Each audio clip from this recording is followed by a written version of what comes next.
आज आम्ही राष्ट्रवादी काँग्रेस पार्टी, शरदचंद्र पवार पक्ष असेल,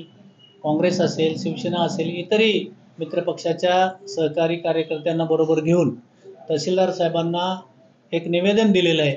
जे की निवडणूक आयोगाचं म्हणणं असं आहे की आम्ही स्थानिक स्वराज्य संस्थांच्या ज्या निवडणुका आहेत त्या निवडणुका आम्ही EVMवर घेत असून व्हीव्हीपॅट त्याच्यामध्ये वापरायचं नाही, अशा पद्धतीचा त्यांचा काही निर्णय होतोय असं समजलं आणि त्याचा निषेध म्हणून आम्ही आज निवेदन तहसीलदार साहेबांना दिले की तुम्हाला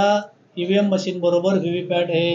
वापरावं लागेल. आधीच संशयाच्या भरामध्ये ज्या निवडणुका महाराष्ट्रामध्ये देशामध्ये झाल्यात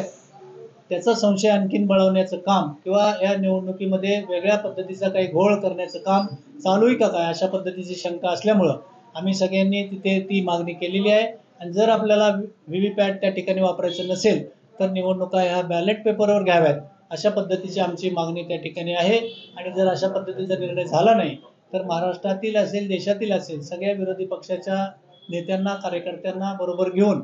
भविष्य काळामध्ये काही आंदोलन करावं लागेल का काय, अशा प्रकारची परिस्थिती आहे. अशा पद्धतीचं निवेदन आम्ही तहसीलदारांना दिले.